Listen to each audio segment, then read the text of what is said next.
කොළඹ ප්‍රධාන පාසල් ආශ්‍රිතව නොවන උදේට ප්‍රේතියෝ දරුවෝ අරගෙන එනවා පාසලට. තේරෙනවද? අම්මලා දරුවෝ ඉන්නවා. දරුවා පාසල් එක්කයන් එනකොට එක්ක මහපාරේ ඇක්සිඩන්ට් එකක් වෙලා මැරෙනවා. තේරෙනවද? දෙන්න මැරෙනවා. එහෙම නැත්නම් මොකක් හරි වෙලා මැරෙන වෙලාවේ ඉගෙන ගන්න දරුවා උපාදානය වෙනවා. දැන් භික්ෂුවක් සමාධියෙන් පසු වෙනකොට එයා දකිනවා කොළඹ තියෙන ප්‍රධාන පාසලක් ඉස්සරහා තියෙන බස් ස්ටෑන්ඩ් එකේ ප්‍රේත අම්මා කෙනෙකුත් පාසල් ඇඳුම ඇඳගත්ත බෑග් එකක් ගත්ත ප්‍රේත දරුවෙකුත් අතින් අල්ලගෙන ඉන්නවා. එයා ඒ ඉන්නේ බස් එකේ නැගලා යන්නේ. තේරෙනවද? ඒ බස් එකේ නැගලා ගියාට බස් එකේ ඇතුළේ ප්‍රේතෙක් ඉන්නවා කියලා කවුරුත් දන්නේ නැහැ.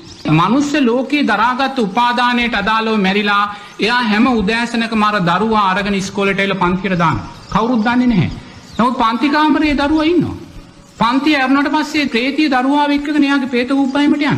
ඒ වගේ මේ උපාදාන පත්‍ය බව. මේවා කෙරේ උපාදානය සකස් කරගත්තොත් අනිවාර්යයෙන්ම නෝනා ඊට අදාළව ප්‍රතිසන්දිය ලැබලා ඊට අදාළව ප්‍රේත ලෝකෙදී ක්‍රියාවන් සිදු කරනවා. නමුත් මේක සද්ධාවෙන් පිළිගන්න ඕනේ. එහෙම නැත්නම් එයා චතුූපපාත ඥානෙ పూర్ව නිවාසන් ඥානෙ තුලින් පිළිගන්නවා. එහෙම නොවන තාක්කල් අපි දේශපාලනය තුල නම් බලවත් අප්‍රමාණ අකුසල් සිද්ධ කරගන්නවා.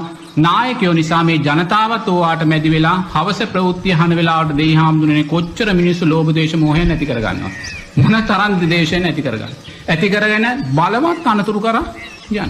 ඒ වගේම වර්තමාන සමාජයේ ස්වාමින් වහන්සේලා දේශපාලනයට යොමු වීම නිසා බලවත් අකුසල් ගිහි පිංගතුල්ලා සිද්ධ කරගන්නවා.